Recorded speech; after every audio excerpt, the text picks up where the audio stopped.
স্বাগত জানাই ব্যবসা বাণিজ্য নিয়ে দীপ্ত টেলিভিশনের নিয়মিত আয়োজন নিটল ডাটাবেজ ট্রেন্ডসে। একসময় পাট দিয়েই এই অঞ্চলের পরিচিত ছিল সারা বিশ্বে। অর্থনীতির জন্য পাট সোনার মতোই মূল্যবান হওয়ায় নাম ছিল সোনালী আঁশ। সোনার বাংলা কথাটি হয়তো সেখান থেকে এসেছে। স্বাধীন বাংলাদেশে ৬৭টি পাটকল নিয়ে যাত্রা শুরু করেছিল সরকারি সংস্থা বিজিএমসি। পরে সেখানে যুক্ত হয় আরও ১৫টি পাটকল। তবে ১৯৭৭ সাল থেকেই বেসরকারিকরণের নামে কমতে থাকে সরকারি পাটকলের সংখ্যা। বিশ্বব্যাংকের পরামর্শে এদেশে একটার পর একটা পাটকল বন্ধ হলেও এ সময় ভারতে বিশ্বব্যাংকের অর্থায়নেই গড়ে উঠেছে নতুন নতুন পাটকল। সবশেষ ২ জুলাই শেষ ২৪টি সরকারি পাটকলও বন্ধ করে দেওয়া হলো। আজ আমরা আলোচনা করব পাট খাতে আমাদের ব্যর্থতার কারণ আর উত্তরণের পথ নিয়ে। এই জন্য প্রযুক্তির সহায়তা নিয়ে আমাদের সাথে যুক্ত হয়েছেন বিআইডিএস-এর জ্যেষ্ঠ গবেষক ডক্টর নাজনীন আহমেদ। আরও যুক্ত হয়েছেন সমাজতান্ত্রিক শ্রমিক ফ্রন্টের সভাপতি রাজিকুজ্জামান রতন এবং বাংলাদেশ বহুমুখী পাট পণ্য উৎপাদক ও রপ্তানিকারক সমিতির সভাপতি মোহাম্মদ রাশেদুল করিম মুন্না।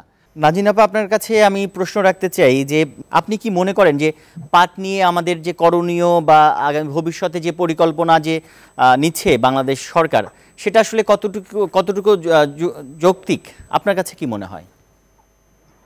এখন প্রথম কথা হচ্ছে, জীবিকা হারানোটা যে কোনো পর্যায়ে যে কোনো সময় দুঃখজনক, কিন্তু আমাদের এই মুহূর্তে পুরো পিকচারটা আসলে পেতে হবে কি হচ্ছে আসলে পাট নিয়ে। এটা কিন্তু অন্য সেক্টরের চাকরি হারানোর মতো বিষয় না। এই সময় আমরা অনেক সেক্টরকে দেখছি ক্ষতির মুখে পড়ছে, কর্মী ছাঁটাই হচ্ছে এবং রাখতে পারলেও অনেকে রাখছেন না, অনেকে বাধ্য হয়ে ছাঁটাই করছেন ইত্যাদি। সেগুলোতে আলোচনায় যাব না। পাটের ক্ষেত্রে বিষয়টা হচ্ছে এই লস দীর্ঘদিনের এবং আমরা বিভিন্ন সময় শুনেছি যে এই লস মোকাবেলায় নতুন করে ইনভেস্টমেন্ট, নতুন পরিকল্পনা ইত্যাদি। সেই ক্ষেত্রে হঠাৎ করে এই সিদ্ধান্তটা আমাদের অনেককে, অ্যাটলিস্ট আমরা যারা বাইরের, আমরা জানি না কি হয়েছে, কিভাবে সিদ্ধান্ত হয়েছে, আমাদেরকে অবাকই করেছে। কিন্তু আপনি যদি বলেন যে আমি যদি ওভারঅল আমি এই মুহূর্তে কোভিড এর কথা যদি একটু সময় ভুলে থাকি, তাহলে যদি বলেন যে ওভারঅল স্টেট ওন এন্টারপ্রাইজকে প্রাইভেটাইজ করার কতখানি যুক্তিসঙ্গত, সেই জায়গায় পাটের ক্ষেত্রে বিশেষ করে বিজেএমসির যে ৪৪ বছরের ইতিহাস যদি আমরা দেখি, সেই দিক থেকে যেহেতু বারংবার প্রতিজ্ঞার পরেও আমরা দেখিনি যে আধুনিকায়ন হয়েছে, দিনের পর দিন বছরের পর বছর এই লসটা প্রায় ১০,৫০০ কোটি টাকা অলরেডি লস হয়েছে। এই লসটা আমাদের কোনো দেশের জন্য সুখকর না। যদি আমি এখানে উন্নয়নের জন্য কাজই না করি, তাহলে বছর বছর লস না করে যদি সত্যিকার অর্থে যেটা গোল্ডেন হ্যান্ডশেক বলা হয়েছে সেই টাকাটা যদি শ্রমিকরা পান, সেটা মনদের ভালো। এখন সেই ক্ষেত্রে বলা হচ্ছে পাটকলগুলো পিপিপির আন্ডারে যাবে, কেউ কেউ বলছেন যে না, ওইখানে অন্য ইকোনমিক জোন করা হোক। আমি মনে করি পুরো বিষয়টাতে আমি জানি না যে কাদের সাথে কিভাবে বসে কোন পরিকল্পনায় আসলে এগুচ্ছে। অ্যাটলিস্ট আমার ব্যক্তিগতভাবে বা আমার কলিগদের আমি শুনি নাই যে তারাও কেউ জানেন। আমরা আলাপ করেছি এর মধ্যে নিজেরা বিষয়টা, সেই দিক থেকে পুরো পরিকল্পনাটা আমরা আসলে জানি না। আমরা যতটুকু বলা হচ্ছে মিডিয়া মারফত ততটুকুই আমরা জানতে পারছি। এই যে গোল্ডেন হ্যান্ডশেকের কথা বলা হচ্ছে, এটা আসলে আপনাদের গবেষণা বা আপনারা যে এটা নিয়ে তো আলোচনা করেছেন, কাজ করছেন, সেখানে কি মনে করছেন যে এই গোল্ডেন হ্যান্ডশেকের মাধ্যমে তাদের যে ক্ষতি সেটা কতখানি পুষিয়ে দেওয়া সম্ভব হবে এবং পাশাপাশি পরবর্তীতে তারা যে কাজের সুযোগের যে বিষয়টা রয়েছে, যে পিপির মাধ্যমে গেলেও যে তারা কাজের সুযোগ পাবে সেসব জায়গাতে, এই বিষয়গুলো নিয়ে আসলে আপনারা কি ভাবছেন? আমি একটু আগে যেটা বললাম, প্রথমত হচ্ছে গোল্ডেন হ্যান্ডশেকে যে ১২ লক্ষ টাকার কথা বলা হয়েছে, এটা এনাফ কিনা দেখুন। কোনো কিছুই চাকুরির বিপরীতে এনাফ না। একটা রেগুলার চাকুরি করে আমি বেতন পাচ্ছি, চাকুরিটা শুধু অর্থ নয়, আমার এটা কর্মযজ্ঞের মধ্যে থাকা, কাজের মধ্যে থাকা, আমার রেগুলার আমি একটা জায়গায় কাজ করছি, সেই জিনিসগুলো বেশিরভাগ মানুষের ক্ষেত্রে সেটাই গুরুত্ব পায়। সেই কারণেই মানুষ কন্টিনিউ করে কাজ। কাজেই এই মুহূর্তে এটার বিকল্প কিন্তু নয় গোল্ডেন হ্যান্ডশেক। তারপরেও যেহেতু রাষ্ট্রের আঙ্গিকে আপনাকে চিন্তা করতে হবে, অর্থাৎ রাষ্ট্র যে লস করছে প্রতি বছর প্রায় ৭৫০ কোটি টাকার মতো লস হয়েছে গত বছরও, তাহলে সেই টাকাটা যে লস করছে সেই জায়গা থেকে রাষ্ট্র যদি চিন্তা করে যে না, এটা হচ্ছে মনদের ভালো, অর্থাৎ আমি কিন্তু প্রতিজ্ঞা কিন্তু অল্টারনেটিভ এমপ্লয়মেন্ট তৈরি হবে, অর্থাৎ পিপিপি করে পার্টনারশিপ করে আবার এই শ্রমিকদের মধ্যে যারা চান তারা সুযোগ পাবেন আবার আসতে, এবং এই জায়গাগুলো স্পষ্ট করা দরকার। বললেই কি একজন প্রাইভেট সেক্টর আরেকজন শ্রমিককে নেবেন? সেখানে কি কোনো প্রায়োরিটি দেওয়া হবে? আগের যারা শ্রমিক ছিল পাবলিক জুট মিলে, তাদেরকে নিয়োগ দিলে কি কোনো স্পেশাল সুবিধা পাবে প্রাইভেট যে জুট মিলগুলো, যদি তারা রাজিও হয়? এই বিষয়গুলো আসলে পরিকল্পনাটা স্পষ্ট হওয়া দরকার। আমি মনে করি গোল্ডেন হ্যান্ডশেকটা মনদের আমাদের ভালো, অর্থাৎ কিছুই পেলাম না, বন্ধ হয়ে গেল, সেই অবস্থা থেকে ভালো।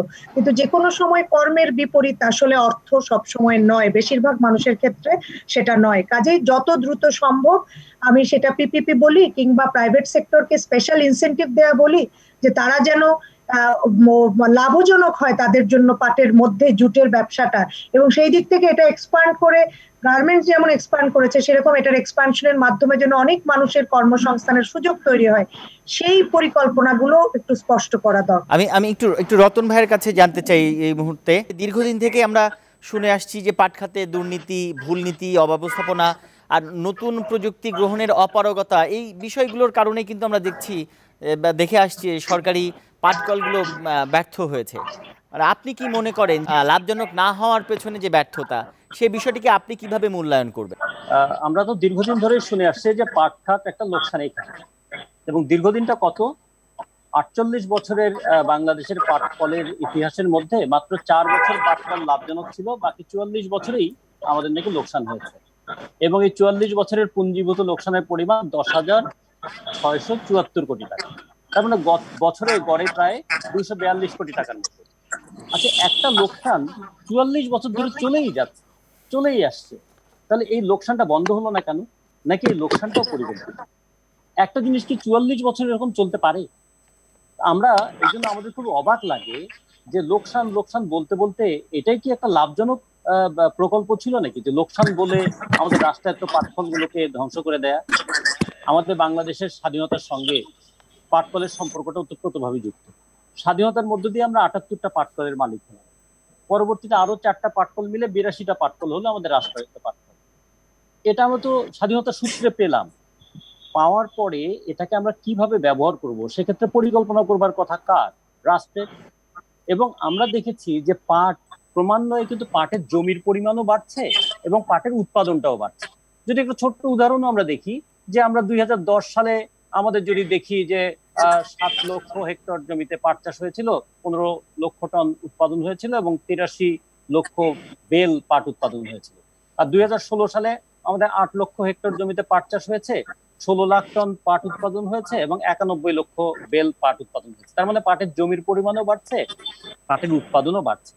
বিশ্ববাজারে আমরা প্রায় 33% পাট আমরা রপ্তানি করি, তার মধ্যে কাঁচা পাট আমরা প্রায় 90% আমরাই তো রপ্তানি করি।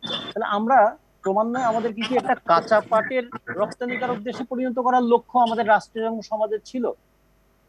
তা যদি না থেকে থাকে তাহলে এই 44 বছর লোকসানের কারণটা কি ছিল?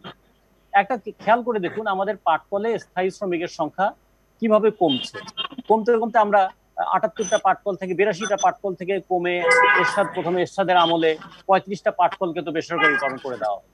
বলা হলো যে বেসরকারীকরণটাই সমাধান। এরশাদের সময় তো 35টা বেসরকারীকরণ হয়েছিল, লোকসান তো কমানো যায়নি। তারপরে বিএনপির সময়, খালেদা জিয়ার সময়, এমনকি আদমজির মতন পাটকল 2002 সালে বন্ধ করে দিয়ে অজগরের হাত থেকে দেশকে নাকি রক্ষা করা হলো। তো কই, অজগর তো দেশকে রেহাই দিল না, বরং তো দুর্নীতির আরো বড় বড় অজগর অন্যান্য খাতকে গ্রাস করে ফেললো। আমি শুধু একটা কথা বলি যে 44 বছরে পাট খাতে আমাদের ভর্তুকি দিতে হয়েছে রাষ্ট্রের 10,674 কোটি টাকা, আর এই বছরগুলোতে শুধুমাত্র খেলাপি ঋণ মাফ করে দেওয়া হয়েছে 45,000 কোটি টাকা।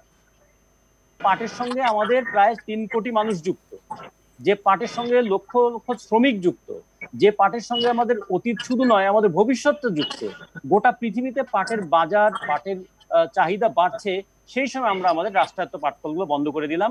এবং বন্ধ করে দিলাম এমন একটা সময় যখন করোনার কারণে গোটা বিশ্ব বিপর্যস্ত, কর্মহীন মানুষের সারি দীর্ঘ থেকে দীর্ঘতর হচ্ছে। জনাব রাশেদুল করিম মুন্না, আমি আপনার কাছে একটু জানতে চাইবো, রতন ভাই যে কথাগুলো বললেন এটার সাথে কি আপনি একমত কিনা? জি, বিশ্ববাজারে যে চাহিদাটা আছে বর্তমানে, আমরা দেখেছি যে ইউএন এর একটা রিপোর্টে দেখা গেছে গত 5-6 বছর ধরেই কিন্তু ন্যাচারাল প্রোডাক্টের গ্রোথটা 2 থেকে 3% বাড়ছে। এই যে বিশ্ববাজারে যে নতুন সম্ভাবনার জায়গাটা তৈরি হয়েছে, এই সম্ভাবনার জায়গায় হচ্ছে lifestyle, home textile, house hold product, fancy packaging product, indoor garden, outdoor garden. অর্থাৎ আমাদের এই যে পাটের যে একটা বিশাল সম্ভাবনা বিশ্ববাজারে তৈরি হয়েছে, সেই জায়গাতে কিন্তু হচ্ছে খুব লিমিটেড কয়েকটা প্রোডাক্ট নিয়ে কিন্তু বিজেএমসির বর্তমান যে মেশিনগুলো আছে সেটা আটকে আছে। এখন একটা জিনিস হতে পারতো, এটাকে আধুনিকায়নের মাধ্যমে বিশ্ববাজারের সাথে সময়োপযোগী করে গড়ে তোলার একটা চেষ্টা হতে পারতো। কিন্তু সর্ষের মধ্যে যদি ভূত থাকে, এটা হচ্ছে নিরহ, আমি হচ্ছে কর্মচারীদেরকে দোষ দিচ্ছি না, এই ব্যবস্থাপনার যে একটা বিশাল দুর্নীতি, এই দুর্নীতির কারণেই কিন্তু হচ্ছে বিজিএমসির যেই লসের যেই বোঝাটা বারবার বৃদ্ধি পাচ্ছে বা একটা ভয়ঙ্কর একটা অবস্থায় চলে আসছে, এটা কিন্তু উত্তরণের জায়গায় আমরা আধুনিক মেশিন, বা আমি যদি সহজভাবে বলি, আমার একটা পুরনো গাড়ি আছে, আমার নতুন একটা গাড়ি রিপ্লেস করলাম, কিন্তু আমার ড্রাইভার যদি ভালো না থাকে আমি কিভাবে সেই গাড়িটা ভালোভাবে চালাতে পারবো? তো এই বিষয়গুলো আসলে সামনে চলে আসছে আমার ধারণা। আর যেহেতু মাননীয় প্রধানমন্ত্রী শ্রমিক বান্ধব প্রধানমন্ত্রী, এবং উনি শ্রমিকদের কথা চিন্তা করেই হচ্ছে এই ফাইন্যান্সিয়াল অ্যাসিস্ট্যান্সটা দিচ্ছে এককালীন, কিন্তু আমরা বিশ্বাস করতে চাই যে আদমজি বন্ধ হয়েছে, সেটার সমাধানটা কিন্তু পরবর্তীকালে এই যে এক্সপোর্ট ওরিয়েন্টেড কোম্পানিগুলোকে রিপ্লেসমেন্ট করা হয়েছে বলে কিন্তু আগের যেই শ্রমিক ছিল তার 10 গুণ বেড়েছে।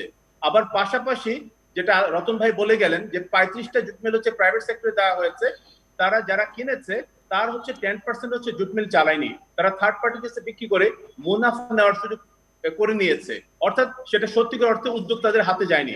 এই বিষয়টা ভাবতে হবে আগামী দিনগুলোতে। জুট সেক্টরকে যদি সত্যিকার অর্থে ঘুরে দাঁড়াতে হয়, আমি বিশ্বাস করি বিশ্ববাজারের যে এই চাহিদাটা আছে, এটি এক্ষেত্রে যে জুট একটা চমৎকার মেটেরিয়াল, এটিকে হচ্ছে ঢেলে সাজাতে হবে। এবং আপনি একটু আমাদেরকে বলেন যে ভারতে যে কাঁচামাল রপ্তানি করছি আমরা এবং যে পণ্যগুলো আমরা এখানে তৈরি করছি, তাতে আসলে যে মানের পাট আমাদের এখানে হচ্ছে, সেই মানের এই পাট উৎপন্ন করেও আমরা বাজারজাত করার ব্যাপারে কেন এখন বর্তমানে এত পিছিয়ে আছি? কি মনে হয় আপনার? আমাদের এখানে অনেকগুলো বিষয়, এখানে হচ্ছে আমাদের যেটা আমি একটু বলে গেলাম যে বিশ্ববাজারের চাহিদা অনুযায়ী আমাদের জুট মিলটা যেটা হচ্ছে 60 থেকে 70 বছর আগে স্থাপিত হয়েছিল, বাজারে ডিমান্ড অনুযায়ী কিন্তু মিলগুলাকে সেভাবে গ্রাজুয়ালি ডেভেলপ করা হয়নি। মার্কেটে যে চাহিদাটা আছে সেই অনুযায়ী R&D করতে হবে, প্রোডাক্ট ডেভেলপমেন্টে অ্যাটেনশন দিতে হবে, আমাদের পলিসি সাপোর্ট গুলাকে সেভাবে ঢেলে সাজাতে হবে যাতে বিজিএমসি এবং প্রাইভেট সেক্টরে যে উদ্যোক্তারা আছে তারা যাতে বিশ্ববাজারের সম্ভাবনাকে কাজে লাগাতে পারে, যেই কাজটা কিন্তু ইন্ডিয়াতে হয়েছে। 86 এ কিন্তু তারা প্যাকেজিং অ্যাক্ট হচ্ছে বাস্তবায়িত করেছে, অর্থাৎ লোকাল মার্কেটে কিন্তু তাদের টোটাল যে উৎপাদনটা হয়েছে তার 40% কনজাম্পশন হচ্ছে। তা আমি বলতে যাচ্ছি এই যে বাজার ব্যবস্থাপনার মধ্যে ব্যবস্থাপনায় দুর্বলতা, পাট কেনার দুর্নীতি, সবকিছু মিলে কিন্তু একটা স্টাক হয়ে আছে, এটা থেকে কিন্তু বের হয়ে যাওয়া যাচ্ছিল না। এটা হচ্ছে আমি মনে করি যে যদি প্রাইভেট সেক্টরের সাথে কোলাবোরেশন করে যারা জেনুইন উদ্যোক্তা, যারা সফলতার সাথে তাদের কারখানা চালাচ্ছে, তাদেরকে যদি সম্পৃক্ত করে গভর্নমেন্ট, যেহেতু বিজনেস, শুধুমাত্র পাট ক্ষেত্র কেন বলবো, আপনি দেখেন যে অন্যান্য সেক্টর কিন্তু সরকার ব্যবসা সেভাবে করতে পারছে না, এবং কোন দেশেই ব্যবসা কিন্তু ইভেন ইন্ডিয়াতে কিন্তু। মনে হয় আমি একটু জানতে চাই যে আপনি দক্ষতার অভাব, শ্রমিকদের দক্ষতার অভাবের কথা বললেন, তো সেক্ষেত্রে প্রাইভেট প্রতিষ্ঠান যেগুলো আছে তারা যখন কাজ করবে তাহলে সেসব শ্রমিকদের আসলে কতখানি তারা তাদের প্রতিষ্ঠানে কাজের সুযোগ দেবে, এটা নিয়ে তো সন্দেহ দেখা দিয়েছে। না, আপনি যদি পাশাপাশি দেখেন এই যে খুলনা বেল্টেই প্রাইভেট সেক্টরে যে আকিজ জুট মিল আছে বা জনতা জুট মিল আছে, অর্থাৎ প্রাইভেট সেক্টরে কিন্তু আমাদের কিছু এক্সাম্পল আছে।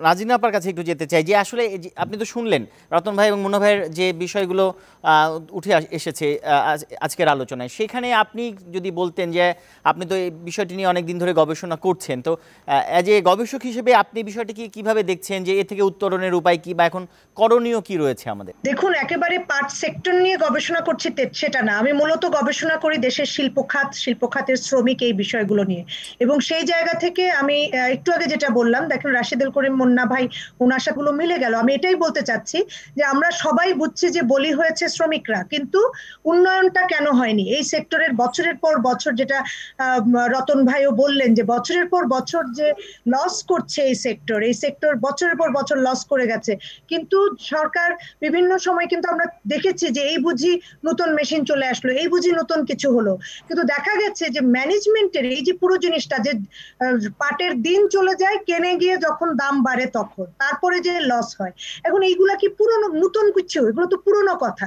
কাজেই সেই জায়গা থেকে সমাধান কি ছিল? যদি আজকে মেশিন দেওয়াও হতো, আমরা কি খুব সুনিশ্চিত করে বলতে পারি যে এই ম্যানেজমেন্ট দিয়ে, এই মানুষ দিয়ে সেইগুলো ঠিক মতো চলতো?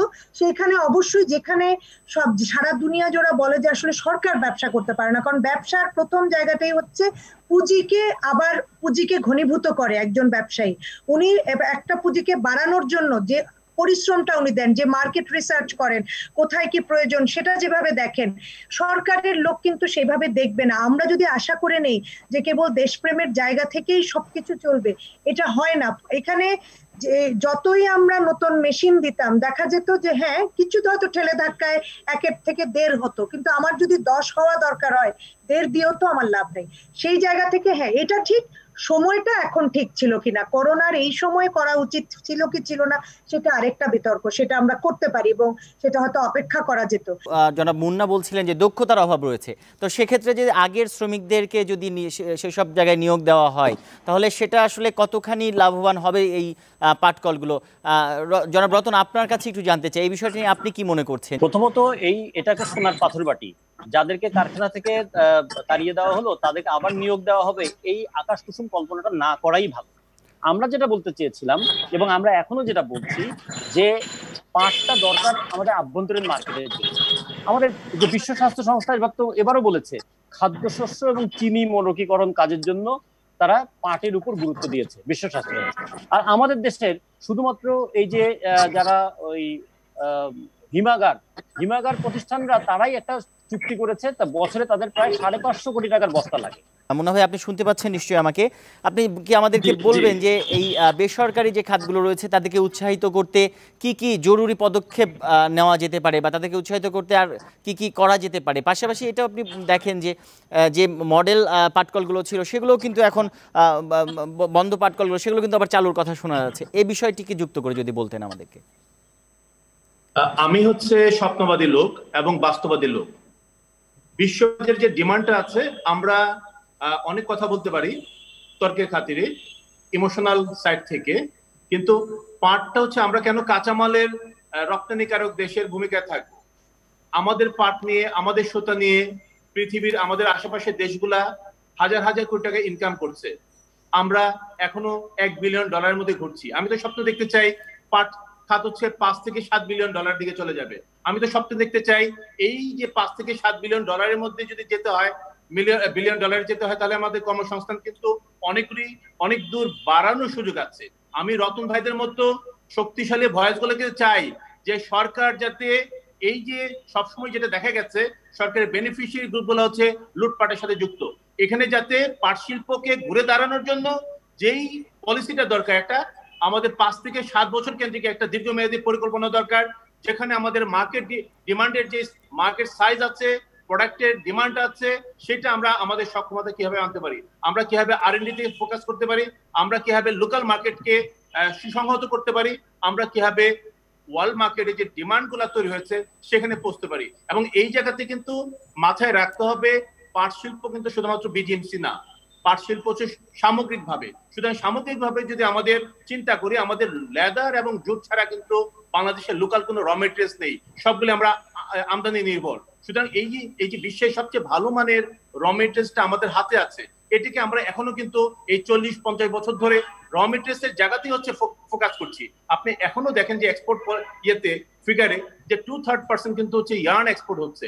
এই ইয়ার্ন নিয়ে কিন্তু টার্কি, সিরিয়া, ইরান ওরা কিন্তু ভ্যালুয়েটেড ফিনিশ প্রোডাক্ট করে এক্সপোর্ট করছে, যেখানে আমাদের গ্রোথটা হচ্ছে কাঁচা পাট রপ্তানি করলে আমরা $550 থেকে $650 পাচ্ছি পাটন থেকে। আমরা যদি ইয়ার্ন এক্সপোর্ট করি তাহলে $1000 থেকে $1500, বা ট্রেডিশনাল জুট এক্সপোর্ট করলে $1500 থেকে $1800, আর ভ্যালুয়েটেড প্রোডাক্ট করলে কিন্তু হচ্ছে $3000 থেকে $10,000 নিয়ে যেতে পারবো। সুতরাং এই যে একটা পর্ব হয়েছে, আমরা তো বিশ্বাস রাখতে চাই যেখানে মাননীয় প্রধানমন্ত্রী সরাসরি যুক্ত হয়েছেন। সুতরাং দুর্নীতি আমরা সব সরকারের আমলে দেখেছি, অন্তত ওনার নেতৃত্বে আমরা আগামী দিনের যেই সম্ভাবনার কথা বলছি, আমরা পাট খাতের যে উন্নয়নের কথা বলছি, ওনার নেতৃত্বে আমরা দেখতে চাই এটা যাতে প্রাইভেট সেক্টরের সাথে সম্পৃক্ত করে একটা বড় স্কেলে আমাদের যাওয়ার একটা প্রক্রিয়াতে একটা লং টার্ম একটা পলিসি যাতে গভর্নমেন্ট নেয়। দর্শক, সময় হয়েছে একটা বিরতি নেবার, আশা করি সঙ্গে।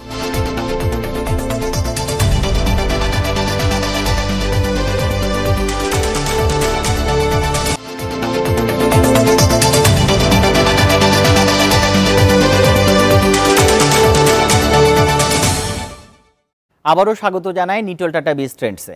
বলা হচ্ছে বেসরকারি খাতকে সম্পৃক্ত করে পিপিপি মডেলে আবারও চালু করার উদ্যোগ নেওয়া হবে পাটকলগুলো। আলোচনার এ পর্যায়ে আমরা দর্শক শুনবো একজন বেসরকারি উদ্যোক্তার কথা, যিনি একসময় সরকারি পাটকল ভাড়া নিয়ে তা লাভজনক করার চেষ্টা করেছিলেন। আমরা 2008 সালের মাঝামাঝি জুলাই মাসে তৎকালীন তত্ত্বাবধায়ক সরকারের আমলে খুলনার পিপলস জুট মিলস লিজ ব্যবস্থায় আমরা সরকারের কাছ থেকে পরিচালনার দায়িত্ব নিই। 2009-এ জাতীয় নির্বাচন অনুষ্ঠিত হয় এবং আওয়ামী লীগ সরকার তখন নির্বাচনে বিজয়ী হন। তখন আমরা একটা গুঞ্জন শুনতে পেলাম যে সরকারের নীতি নির্ধারকদের মধ্যে একটা দ্বিমত সৃষ্টি হয়েছে এবং অনেকেই চাচ্ছেন যে সরকারি পাটকলগুলি যেগুলি বেসরকারি উদ্যোক্তারা চালাচ্ছিলেন সেগুলি তাদের কাছ থেকে আবার নিয়ে নেওয়া হবে, নিয়ে সরকার বিজিএমসি-কে দিয়ে চালাবেন। তো এই পরিস্থিতিতে আমরা দেখলাম যে আমাদের আবার একটা বড় বিনিয়োগে যাওয়া ঠিক হবে না, কারণ বিনিয়োগ করার পর যদি আবার সরকার আমাদের কাছ থেকে মিলটা ফেরত নিতে চান, তাহলে আমাদের অনেকগুলি টাকা লোকসান হবে।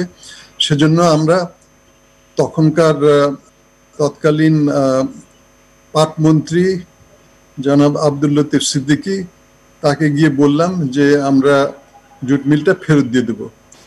তো উনি আমাদের বললেন, কেন, আপনারা তো ভালোই চালাচ্ছিলেন, আপনারা আরো চালান, আপনারা কিছুদিন আপনারা রাখেন, আপনারা আরো কিছুদিন চালান। কিন্তু আমরা বললাম যে না, আপনাদের নীতির তো পরিবর্তন হচ্ছে মনে হচ্ছে, এবং আমরা যদি এখন একটা বড় বিনিয়োগে যাই তাহলে আমরা কয়েকদিন পরে দেখবো যে আমাদের এই বিনিয়োগটা পুরোটাই নষ্ট হলো। তো সেজন্য এখন এটা করা ঠিক হবে না, আমরা মিলটা তাদের কাছে ফেরত দিয়ে চলে আসি। আমি আশা করি যে তারা এবার তারা যে নীতিটা নেবেন সেই নীতিতে তারা অটল থাকবেন। আর এরপর একটা বড় কাজ থাকবে, সেটা হচ্ছে পাটের বাজারটাকে ঠিক করা। এবং এই বিজেএমসির এই লম্বা সময়ে কিন্তু আমরা পাটের বাজার কিন্তু ক্রমাগত হারিয়ে গেছি। বেসরকারি উদ্যোক্তারা যেমন তারা গার্মেন্ট যেভাবে বাজারজাত করেন এবং বাংলাদেশের গার্মেন্টের জন্য যে একটা বাজার সৃষ্টি হয়ে আছে, যে তারা বাংলাদেশের পাটের জন্য এরকম একটা বাজার সৃষ্টি করতে পারবেন। এবং এই দুটো কাজ সম্পন্ন হলে বাংলাদেশের পাটের স্বর্ণযুগ আবার ফিরে আসবে। আমাদের যে শ্রমিকদেরকে এখন গোল্ডেন হ্যান্ডশেক দিয়ে বিদায় করা হচ্ছে, এরাই পাটের দক্ষ শ্রমিক আমাদের দেশে। যে কোনো পাটকল চালু করতে গেলে এদের প্রয়োজন হবেই, এদেরকে নিতে হবেই। এখন সেটা কিভাবে নতুন উদ্যোক্তারা সেটা কিভাবে করবেন সেটা তাদের উপরে। আর পাটের বাজারের ব্যাপারে বলতে হয় যে পাটের অনেক আগে থেকে যে দুটো পণ্য বেশি উৎপাদন হতো, তা হচ্ছে একটা হচ্ছে পাটের ব্যাগ আর একটা হচ্ছে পাটের কাপড়, হেসিয়ান কাপড় যেটা। কিন্তু এখন কিন্তু পাটের বাজার কিন্তু এই দুটো পণ্যতে সীমাবদ্ধ না। এখন বর্তমানে পাটের বিশেষ করে এই প্লাস্টিকের পলিউশনের এই সময়ে পাট যেহেতু একটা প্রাকৃতিক তন্তু এবং এটা পরিবেশকে দূষিত করে না, তো সেজন্য পাটের শপিং ব্যাগ, পাটের নানা ধরনের গিফট ব্যাগ ইত্যাদি বিদেশে অত্যন্ত জনপ্রিয় হয়েছে। সেখানে একটা বড় সম্ভাবনা আছে। আরেকটা সম্ভাবনার কথা আমরা অনেকদিন থেকে শুনছি, যদিও এটা এখনো বাস্তবায়িত হয় নাই, সেটা হচ্ছে জিও টেক্সটাইলে পাটের ব্যবহার। এবং এখানেও আমাদের পাট গবেষণা ইনস্টিটিউট, তারা আশা করি যে এই দিকে তারা কাজ করে তারা এই জিও টেক্সটাইলটা প্রপারলি ডেভেলপ করবেন।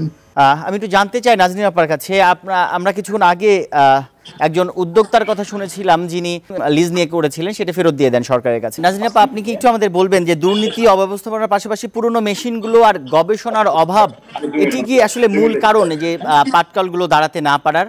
আপনি কি মনে করেন? দেখুন, আপনার এই প্রোগ্রাম যখন আমি করছি, আমি যে পোশাকটি পরে আছি এটার মধ্যে কিন্তু পাটের সুতা আছে, কিন্তু এই শাড়িটি আমি বাংলাদেশ থেকে কিনিনি। আমি নর্মালি বাংলাদেশি শাড়ি বেশি পরি, এই শাড়িটি পাশের দেশ থেকে কেনা, কিন্তু এই শাড়িটির মধ্যে জুট আছে, এটা জুটের সুতা দিয়ে তৈরি।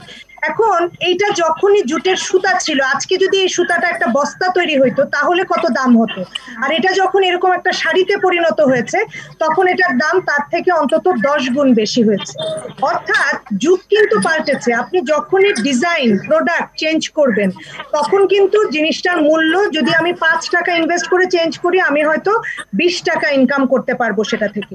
সেই জায়গায় যাওয়ার ক্ষেত্রে আমার যে যন্ত্রপাতি পরিবর্তন, এটা কিন্তু শুধু পুরনো মেশিন দিয়ে নতুন মেশিন না, এটা নতুন মেশিন উইথ নিউয়ার পসিবিলিটিস, নতুন ধরনের প্রোডাক্ট তৈরির মেশিনও, দুইটাই কিন্তু লাগবে। এবং এখানে আসলে পাটকলগুলো, যেটা সরকারি ক্ষেত্রে যে কোনো ব্যবসা বাণিজ্যের ক্ষেত্রে সাধারণত যেটা হয়, পরে যেটার ঘানি টানতে হয় আসলে শ্রমিকদেরকে, সেটা হলো ম্যানেজমেন্ট কিন্তু তাদের যেটা পুঁজি, যখন প্রাইভেট সেক্টর হয় সে কিন্তু 1 ঘন্টার জায়গায় 2 ঘন্টা 4 ঘন্টা কাজ করে একটু বেশি প্রফিটের জন্য, তার ব্যবসাটা আরো কি করে বাড়াতে পারে, আরো কত নতুন জায়গায় সে নিতে পারে, কত নতুন ধরনের প্রোডাক্ট তৈরি করতে পারে, সেই টেকনোলজি, সেগুলোর বিষয়। সরকারি খাতে এটা আসলে আমরা যখন সরকার পালন করতে হবে ক্যাটালিস্টের ভূমিকা, যেটা আমরা যদি ভারতের দিকেও দেখি, সরকার কিন্তু বিভিন্ন সেক্টরকে সুযোগ সুবিধাগুলো দিয়েছে প্রায় পাটকলগুলোকে, এবং সেই সুযোগের সদ্ব্যবহার করে কিন্তু তারা এগিয়ে যাচ্ছে। তো আমি মনে করি এই মুহূর্তে এই লস মেকিং পাটকলগুলোকে রাখাটা অপশন ছিল না। এখানে আপনি নতুন মেশিন যাই দিতেন, আমি যেটা মনে করি যে এটা আসলে ওই পুরনো ড্রাইভার দিয়ে চালিয়ে এটা খুব লাভ হতো না, বরং এখন যেখানে যাওয়ার চেষ্টা করা হচ্ছে, ইভেন যদি পিপিপি নাও হয়, যদি প্রাইভেট সেক্টরকে বুস্ট করা হয়, তাদেরকে বিভিন্ন রকমের সুযোগ সুবিধার মধ্যে আনা হয়, তারা এক্সপান্ড করলে, সবচেয়ে বড় কথা হচ্ছে যে কোনো একটা প্রাইভেট সেক্টর যদি শ্রমিককে খোঁজে, কোন শ্রমিককে উনি খুঁজবেন? উনি খুঁজবেন যেই শ্রমিকের পিছনে ওনার সময় কম লাগবে, যেই শ্রমিককে ওনার ট্রেনিং কম দিতে হবে, তার মানে উনি কিন্তু দক্ষ শ্রমিককে খুঁজবেন। তখন জোর করেও আমার আসলে আর্কের শ্রমিককে আনতে হবে এমন কিন্তু না। বাজারজাতকরণের বিষয়টি কিভাবে দেখবেন? উদ্যোক্তারা কিন্তু তাদেরকে নিয়ে নেবেন। কাজে আমি মনে করি বেসরকারি খাতে এখন যেটা সরকার বলছেন যে তারা আগামীতে এই সুযোগগুলা দিবেন, এটা অনতি বিলম্বে দেওয়া উচিত, যেন দেরি না হয়। দেরি হলে কিন্তু আবার ভারত কিংবা অন্য দেশগুলো তারা কিন্তু এই সুযোগটা নিয়ে নিবে। কাজেই অনতি বিলম্বে এই সুযোগগুলা প্রাইভেট পাবলিক পার্টনারশিপ হলে ভালো, যদি না হয় তাহলে বেসরকারি খাতকে প্রণোদনা দিয়ে, সুবিধা দিয়ে, এবং আমাদের ওভারঅল ইকোনমির কথা চিন্তা করে আসলে ভূমিকাগুলা নিতে হবে। দর্শক, সময় হয়েছে আরো একটা বিরতি নেবার, আশা করি সঙ্গেই থাকবে।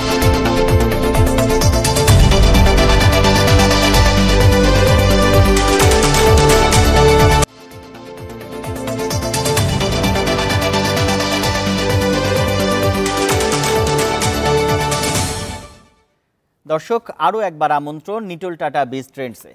এ পর্যায়ে জানতে চাইব জনাব রাশেদুলের কাছে, আমাদের পাট ব্যবহার করে ভারত যত রকম পণ্য উৎপাদন করছে, আমরা কেন তা আসলে করতে পারছি না? আমাদের ব্যর্থতার জায়গাটি কোথায়? আমাদের ব্যর্থতার জায়গাটা হচ্ছে, আপনি যদি স্বাধীনতার পরবর্তীকালে যে সরকারই আসছে, জুট সেক্টরকে কিন্তু পলিসি সাপোর্টের জায়গাটাতে হচ্ছে অনুপস্থিত ছিল। আমরা শুধুমাত্র দেখেছি 2015 থেকে 18 যে এক্সপোর্ট পলিসি আছে, বা 18 থেকে 21 যে এক্সপোর্ট পলিসি আছে, সেখানে শুধুমাত্র পাটকে অগ্রাধিকার খাত হিসেবে চিহ্নিত করা হয়েছে। আমাদের এই স্বাধীনতা পরবর্তীকালে যে সরকারই আসছেন না কেন, প্রাইভেট সেক্টরের উদ্যোক্তারা এই সেক্টরে আসার জন্য যে নীতি সহায়তাগুলো দরকার ছিল, ফাইন্যান্সিয়াল সাপোর্ট থেকে শুরু করে অন্যান্য সাপোর্ট গুলো দরকার ছিল, সেগুলি কিন্তু অনুপস্থিত থাকার কারণে যেটা দেখা গেছে যে এই পাট খাতে উদ্যোক্তারা এগিয়ে আসার সাহস পায়নি, উদ্যোক্তারা অন্য সেক্টরে চলে গেছে। এটা হচ্ছে একটা বাধা ছিল। দ্বিতীয়ত হচ্ছে বিশ্ব বাজারে যে পরিবর্তনটা আসছে, সেই জায়গাতে হচ্ছে যে রিসার্চটা দরকার ছিল, এই রিসার্চের জায়গাতে কিন্তু আমাদের জুট রিসার্চ ইনস্টিটিউট সেভাবে সাপোর্ট আমাদেরকে দিতে পারেনি। অর্থাৎ বিশ্ব বাজারে যারা আমরা কিছুটা সরাসরি কাজ করছি, আমরা দেখছি, শিখছি, করছি, কিন্তু বড় স্কেলে এটাকে নিয়ে যেতে হলে যে প্রফেশনাল সাপোর্টটা দরকার, যেটা ইন্ডিয়াতে প্রতি বছর প্রায় 150 কোটি রুপি খরচ করা হয় গভর্নমেন্ট থেকে, যে নতুন নতুন পণ্য কিভাবে জুট এবং ন্যাচারাল ফাইবার থেকে করা যায়, সেখানে বেশ কিছু প্রফেশনাল ইনস্টিটিউট ডেভেলপ করা হয়েছে, যেখানে ওরা হচ্ছে প্রোডাক্ট ডেভেলপমেন্টে ফোকাস করছে। তারা ফোকাস করছে এই যে নতুন প্রোডাক্টের সাথে টেকনোলজি এবং আপগ্রেডেশনের জায়গাতে যে স্কিলের একটা বিষয় আছে, এই জায়গাতে হচ্ছে সেই রকম কোনো সাপোর্ট কিন্তু বাংলাদেশে যেই আমাদের যে পলিটেকনিক ইনস্টিটিউট থেকে শুরু করে কোনো ইনস্টিটিউট কিন্তু জুট সেক্টরে এখন হচ্ছে অন্তর্ভুক্ত নাই, অন্তত গত 25 বছর ধরে। আমাদের এখানে দরকার হচ্ছে ইন্টারন্যাশনাল মার্কেটে আমাদের প্রোডাক্টগুলোকে বিক্রি করার জন্য যেই মার্কেট ডেভেলপমেন্টের যে স্কুলসগুলো আছে সেই জায়গাতে কিন্তু আমাদের অনুপস্থিত ছিল। শুধু তাই না, নতুন করে যে চ্যালেঞ্জটা চলে আসছে সেটা হচ্ছে জুট মিলের ক্ষেত্রে কমপ্লায়েন্স একটা কম্পালসরি ইস্যু হয়ে গেছে। অর্থাৎ ওয়ার্ল্ড মার্কেটে যে আমরা প্রোডাক্টটাকে বিক্রি করব সেখানে হচ্ছে কমপ্লায়েন্স ফ্যাক্টরি ছাড়া কিন্তু সেই সাপ্লাই চেনে আমাদের পণ্যটা বিক্রি করা যাবে না। সুতরাং এই জায়গাতে কিন্তু বাংলাদেশে প্রায় 99% কমপ্লায়েন্স নেই। নতুন করে কোভিড এর ইস্যুটা চলে আসছে যে আমরা কত দ্রুত আমাদের এই সক্ষমতা বাড়াতে পারবো। সুতরাং এই সবগুলা বিষয়কে যদি কেন্দ্র করে একটা সামগ্রিক চিত্র দেওয়ার চেষ্টা করেছি যে এই খাতের যেই বিশ্ববাজারের যে চাহিদাটা বেড়েছে, বহুমুখীকরণের যাত্রাটা অনেক প্রসারিত হয়েছে, জনপ্রিয়তা পাচ্ছে, সেই জায়গাতে আমরা কিন্তু এখনো লিমিটেড প্রোডাক্ট নিয়ে আছি। কারণ এটা প্রাইভেট সেক্টরের একদল উদ্যোক্তা কাজ করছে যারা ট্রেডিশনাল প্রোডাক্টগুলি বানাচ্ছে, আরেকদল উদ্যোক্তা 90 এসে এই ইয়ার্ন ইন্ডাস্ট্রিতে এগিয়ে আসছে এবং বাংলাদেশ কিন্তু ইয়ার্নে এখন হচ্ছে 1 নাম্বার পজিশনে আছে। কিন্তু এই যে ডাইভার্সিফিকেশনের জায়গাতে যে বড় চ্যালেঞ্জ, যে উদ্যোক্তারা কিন্তু রিসার্চের কাজটা করবে না, তারা যদি কমার্শিয়ালি যাওয়ার জন্য যদি পাইলটিং প্রজেক্টগুলি পায় যেখানে হচ্ছে ওই বিবেচনায় হচ্ছে তারা হয়তো লুফে নেবে এবং সেখানে যদি সরকারি নীতিগুলা হচ্ছে সহায়ক থাকে, এইটা হচ্ছে একটা বড় প্রতিবন্ধকতা থাকার কারণে কিন্তু প্রাইভেট সেক্টর বা অন্যরা এই জুটের ডাইভার্সিফিকেশন জায়গাতে সেভাবে এগিয়ে আসার সুযোগ পায়নি। আমরা গত 5-7 বছর ধরে এই বেশ কিছু উদ্যোক্তা আমরা চেষ্টা করে এখন কিন্তু এই বছর, গত বছর আমরা প্রায় 700 কোটি টাকার এক্সপোর্ট করেছি বহুমুখী পাট পণ্য। যেটা আমি বলতে যাচ্ছিলাম যে আমরা $1 বিলিয়ন মধ্যে ঘুরছি, কিন্তু বিশ্ববাজারে মার্কেট সাইজ আমাদের যে in terms of the volume আছে পাটের, এই ভলিউমটাকে যদি আমরা হচ্ছে ভ্যালুয়েশন যেতে পারি তাহলে কিন্তু এটা 5 থেকে 7 বিলিয়ন আমরা দিতে পারবো। আমরা হচ্ছে কর্মসংস্থান নিশ্চিত করতে পারবো এবং পাটের যে সম্ভাবনার কথা শুধু আমরা বছর পর বছর বলছি, সত্যিকার অর্থে একটা বড় জায়গাতে পাট শিল্প এগিয়ে যাবে, সেই বিশ্বাস এবং সেই সম্ভাবনার কথাই আমি যেহেতু নিজে করছি, আমি বিশ্বাসের সাথে কথাগুলি আপনাদের সাথে শেয়ার করছি।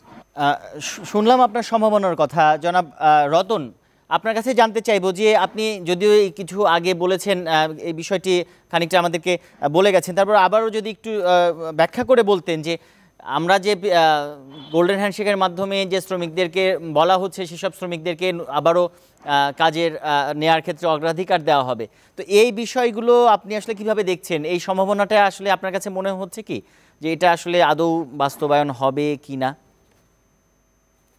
এটা কোনোভাবেই সম্ভব নয়, কিন্তু আমি পাটের সম্ভাবনার কথা যদি বলি, দেখুন যে কোনো দেশের অর্থনীতিতে আভ্যন্তরীণ যে বাজার, যেটা ইন্টারনাল যে হোম মার্কেট, সেটা খুব বড় বিষয়।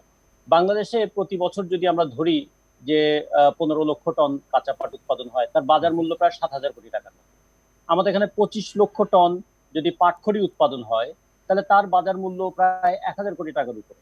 এটা চারকোল তৈরিতে ব্যবহৃত হতে পারে, এটা আমাদের পার্টেক্স তৈরিতে ব্যবহৃত হতে পারে। পাট জমিতে থাকলে জমির উর্বরতা বাড়ায় আর প্রকৃতিতে তার একটা ভারসাম্য রক্ষা করে, এগুলো তো আমরা জানি। এর সঙ্গে যুক্ত আছে প্রায় আমাদের 50 লক্ষ চাষি পরিবার। সব মিলিয়ে পাট একটা আমাদের আভ্যন্তরীণ বিরাট মার্কেট। এর সঙ্গে আছে আমাদের বাইরের মার্কেট, মানে বিশ্ববাজার।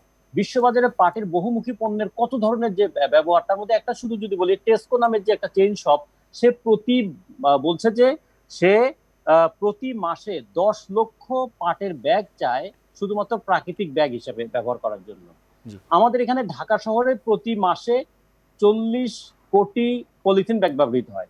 আমাদের তো পাটের বিজ্ঞানীরা তারা অন্তত পাটের তৈরি পলিথিন যেটা মানে ভূমিতে যেটা ব্যবহার হয়ে যাবে বায়োডিগ্রেডেবল, সেরকম জায়গায় এসেছে। ফলে পাটের সম্ভাবনার কিন্তু ইয়ত্তা নাই, কিন্তু সংকটেরও কোনো সীমা পরিসীমা নাই। সংকটের মধ্যে সবচেয়ে বড় সংকট ছিল যে আপনা মাংসে হরিণা বৈরির মতো পাট কারখানার জমিটাই ছিল পাটের সবচেয়ে বড় বিপদ। ফলে এই জমি দখল করাটা দরকার ছিল। একের পর এক পাট কারখানা বিরাষ্ট্রীয়করণ হয়েছে, সেই পাট কারখানাগুলো কিন্তু ঘুরে দাঁড়াতে পারেনি। আমাদের এখানে 291টার মতো এখন বেসরকারি পাট কল, তার মধ্যে 76টা ঠিক মতো চলছে না, বাকিগুলো চলছে। তারা কিন্তু আর একটা ম্যানেজমেন্টে চলছে। এবং আরেকটা জিনিস খেয়াল করে দেখুন, আমাদের শ্রমিকদের মজুরির কথা বলি, আমাদের কৃষকদের পাটের দামের কথা বলি, আমাদের ভূপ্রাকৃতিগত বৈশিষ্ট্য সেটার কথা যদি বলি, আমাদের কৃষির সঙ্গে সম্পর্ক সেটা যদি বলি, গার্মেন্টস বাইরের বাজার সংকুচিত হয়ে গেলে আমরা সংকুচিত হয়ে যাই, কিন্তু পাট তো নিজের একটা আভ্যন্তরীণ বাজার আছে।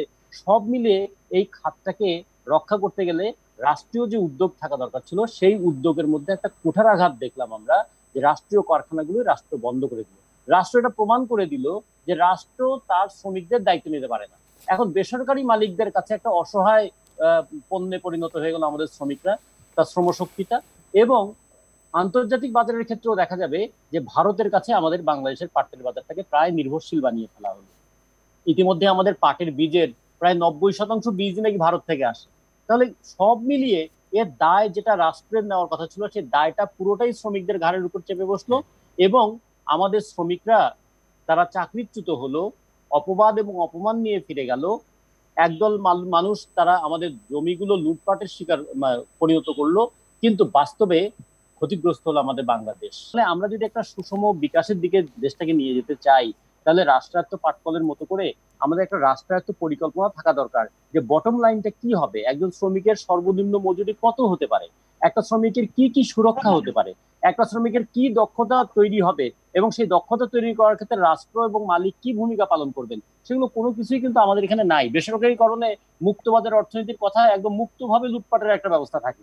ফলে সেই রকম যদি থাকে, তাহলে পাটকল কিন্তু সম্ভাবনা নিয়ে গড়ে ওঠার অনেক পথ থাকলেও শেষ পর্যন্ত একটা শ্রমঘন এবং কম পারিশ্রমিকের একটা শিল্পেই। নাজনীন আপা, আপনি কি মনে করেন যে এই যে বটম লাইনের কথা বলছেন জনাব রতন, যে তাদেরকে মজুরি নির্ধারণ এবং দক্ষতার যে বিষয়টি, সেটির একটি টাইমলাইন, মানে একটি কাঠামো ঠিক করা, আপনি কি মনে করেন সেটি কি সম্ভব? এবং এটি কি শুরু করার আগেই, মানে এই যে রাষ্ট্রায়ত্ত পাটকলগুলো বেসরকারি খাতে ছেড়ে দেওয়ার আগে কি করা উচিত, কি মনে করেন?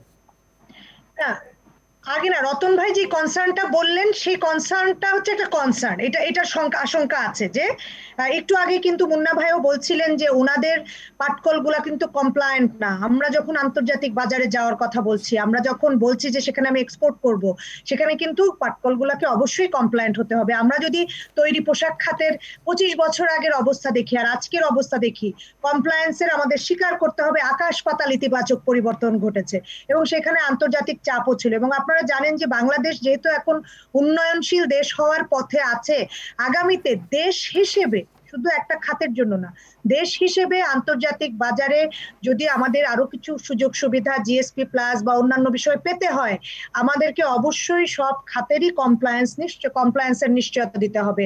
পরিবেশ মানে এনভায়রনমেন্ট এবং লেবার কমপ্লায়েন্স, এইটা ছাড়া কিন্তু ডেভেলপিং কান্ট্রি হয়ে যাওয়ার পরে 2024-এ যদি আমরা হয়ে যাই, তারপর কিন্তু টিকে থাকা আমাদের বিভিন্ন জায়গায় বিভিন্ন রকম নেগোসিয়েশন নানান কিছুতে কিন্তু এই কমপ্লায়েন্স হবে বড় ইস্যু। কমপ্লায়েন্সে না গেলে তারা কিন্তু এক্সপোর্ট করতে পারবেন না, ঠিক যেভাবে অন্য রপ্তানি খাতগুলো নিজেরাই চেঞ্জ করছেন। অ্যালায়েন্স আর অ্যাকর্ড এসে যখন আসলো, তারপরে কিন্তু আমরা দেখেছি যে বিল্ডিং গুলোর সেফটিতে একটা বড় রকমের পরিবর্তন ঘটে গেছে। ঠিক একইভাবে আমি যেটা বিশ্বাস করি যে আমাদেরকে নিয়ে যেতে হবে যে পাট শিল্পকে এমন ভাবে নিতে হবে, যেহেতু আমাদের সম্ভাবনা আছে, আমরা সবচেয়ে ভালো কাঁচামালটা উৎপাদন করি, আমরা যেন এটা এক্সপোর্ট মার্কেটে নিতে পারি, সেই জায়গায় যদি নিয়ে যেতে হয় প্রাইভেট সেক্টরকে, সেটা পিপিপি হোক কি প্রাইভেট সেক্টর একাই যাক, সাপোর্ট দিতে হবে। দিলে আন্তর্জাতিক চাপে আমার কমপ্লায়েন্ট হতেই হবে। আর কমপ্লায়েন্স যখন হবে, তখন আমরা যেখানে গার্মেন্টস যেখানে নিম্নতম মজুরি আমরা ঘোষণা করি, আমরা পাট খাতের জন্য কিংবা ওভারঅল শিল্প খাতের জন্য আমরা কিন্তু নিম্নতম মজুরির দাবিটা জানাতে পারি, এবং সেই দাবিগুলো তখন অনেক আন্তর্জাতিক সাপোর্ট পাবে যদি আমরা সেই জায়গায় যেতে পারি। তো আমি মনে করি মূল জায়গাটা হচ্ছে যে এই প্রাইভেট সেক্টরের পাট খাত তারা যেন এই শিল্পটাকে বিকাশের জন্য যথেষ্ট আগ্রহ বোধ করেন, সেই আগ্রহটা সব দিক থেকে দিলে আমরা আন্তর্জাতিক বাজারের দিকে যত যাব, আমাদের কমপ্লায়েন্স কিন্তু তত বেশি উন্নত হতে থাকবে। নাজনীন আপা, আপনার কাছ থেকে অনেক আশার কথা শুনলাম, আমরা একটু রতন ভাইয়ের কাছে সম্ভাবনার কথা শুনতে চাই। এই খাত নিয়ে সম্ভাবনা তো পাট খাতে ছিল, আছে এবং থাকবে, কিন্তু সম্ভাবনাটা কার ঘরে যাবে? আমরা শ্রমিকদের পক্ষ থেকে বলতে যে সম্ভাবনাটা সবসময় মালিকদের ঘরে যায়, আর শ্রমিকদের কাঁধে সংকটের বোঝাটাই চাপে। আমাদের কনসার্নটা এই জায়গায়। সম্ভাবনা দেখুন, যেমন ধরুন পাটের তো উৎপাদন বাড়ছে, পাটের তো এক্সপোর্টও বাড়ছে, এটা তো সম্ভাবনাই, এবং পাটের বহুমুখীকরণের কত রকমের স্কোপ তৈরি হয়েছে। এবং সবচেয়ে বড় কথা, এখন আণবিক শক্তি কমিশনের পক্ষ থেকেও তারা দেখিয়েছে যে বায়োডিগ্রেডেবল জুট গুডস যেটা তৈরি করা, যেটা পলিথিনের বিকল্প হতে পারে। এবং পাট পোড়ালে যে পরিমাণ জীবাশ্ম উত্তাপ তৈরি করে আর পলিথিন যা করে, তার পাট করে পলিথিনের তুলনায় অন্তত 38/1 তাহলে ভবিষ্যতের যদি কথা যদি চিন্তা করি, তা পাটের তো একটা সম্ভাবনা আছে, শুধুমাত্র পাট নিজে হিসেবে নয়, বাংলাদেশকে নিয়েই পাটের একটা সম্ভাবনা আছে। কিন্তু আমাদের কনসার্ন হচ্ছে এই সম্ভাবনাটা কেন সম্ভব নাতে পরিণত হয়ে যায়। কারণ হয়ে যায় ওই লুটপাট, ওই বৈষম্য, ওই দুর্নীতি, এবং তার সমস্ত দায়টা এসে পড়ে শ্রমিকদের উপরে, আর মুনাফাটা আর ক্রিমটা চলে যায় মালিকদের হাতে। আমরা এই বৈষম্যটা দূর করতে না পারলে পাটের সম্ভাবনাটা শেষ পর্যন্ত কিন্তু সম্ভব নাতেই পর্যবসিত হয়ে যাবে।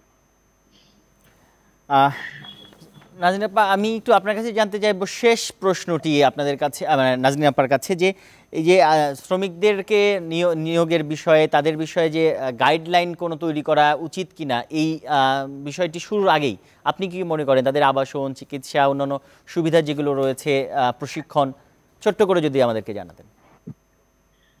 প্রথম কথা হচ্ছে, সরকার শুধু পাট খাতের জন্য নয়, অন্য সব খাতের জন্যই কিন্তু আমরা বুঝতে পারছি দিনে দিনে যে দক্ষতাটা বিশেষভাবে জরুরি, এবং বিভিন্ন শিল্প খাতে আসলে ওই হাতে কলমে অ্যাপ্রেন্টিস থেকে ওইভাবেই শিখে নেয়। খুব যে দক্ষতা নিয়ে শ্রমিকরা আসেন তা কিন্তু না, কিন্তু এই অবস্থাটার পরিবর্তন হতে হবে। সেই কারণেই সরকারের যে স্কিল ডেভেলপমেন্ট সাম্প্রতিক বেশ কিছু প্রকল্প নেওয়া হয়েছে, যেটা আগে ছিল না। ACIP বলে একটা বড় প্রজেক্ট কাজ করছে সরকারের, এবং এটা আরো বেশি এক্সপান্ড করার চিন্তা ভাবনা চলছে। আমি মনে করি বরং আমাদের এখন জোর দেওয়া উচিত যে পাট খাতের আগামীতে কোন কোন জায়গায় কি ধরনের স্কিল দরকার হতে পারে, বিশ্ববাজারে মেশিনগুলো কোন দিকে যাচ্ছে, সেইভাবে যেন আমাদের যে এটার যে পাঠ্যসূচি হবে, সেই পাঠ্যসূচি যেন সেইভাবে তৈরি করা হয়। পাশাপাশি আপনি রাইটলি বলেছেন যে একজন প্রাইভেট সেক্টরের উদ্যোক্তা হয়তো তার ফ্যাক্টরি যতই ভালো হোক, তিনি শ্রমিককে ধরলাম খুব ভালো বেতন দেন, যা কিছুই করেন, আরো সুযোগ সুবিধা দেন, কিন্তু ওভারঅল যদি আমার সোশ্যাল প্রোটেকশন, আমার বাসস্থান,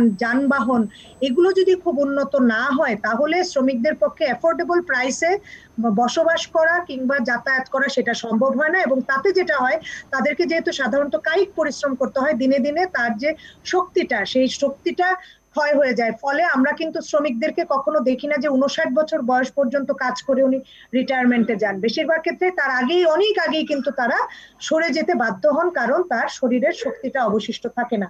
ফলে ওই জায়গায় আমি মনে করি অবশ্যই এই পাট খাতের যে আমরা কথা ভাবছি, এটা তো একটা শিল্পকে ঘিরে, কিন্তু ওভারঅল আমার যে সকল এলাকায় শিল্প আছে বেশি, সেই এলাকায় বাসস্থান এবং যাতায়াত আর জীবনযাপনের অন্যান্য সুবিধাগুলো, সেগুলো যেন ওই শিল্পকে ঘিরে যেসব শ্রমিক আছেন তাদেরকে সুবিধা দেওয়ার জন্য হয়। এই জায়গায় কিন্তু রাষ্ট্রের ভূমিকা আছে, এবং অবশ্যই দক্ষতা উন্নয়নের ক্ষেত্রে সরকারের যে নতুন চিন্তা ভাবনা, সেইখানে পাট শিল্পকে ঘিরে কি ধরনের দক্ষতা উন্নয়নের ট্রেনিং ইনক্লুড করা যায়, আমি মনে করি সেই জায়গায় বরং যারা রতন ভাইদের মতো যারা বোঝেন এই খাতটাকে, তাদের কাছ থেকে হেল্প নিয়ে ওই ধরনের কারিকুলাম কিন্তু তৈরি করা উচিত।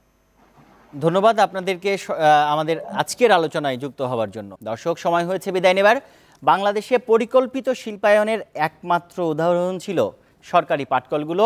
শ্রমিক কর্মচারীদের আবাসন, শিক্ষা, চিকিৎসা, সামাজিকতার সব আয়োজন নিয়ে যে বিশেষ জনপদ সেখানে গড়ে উঠেছিল, তা এখন ইতিহাস।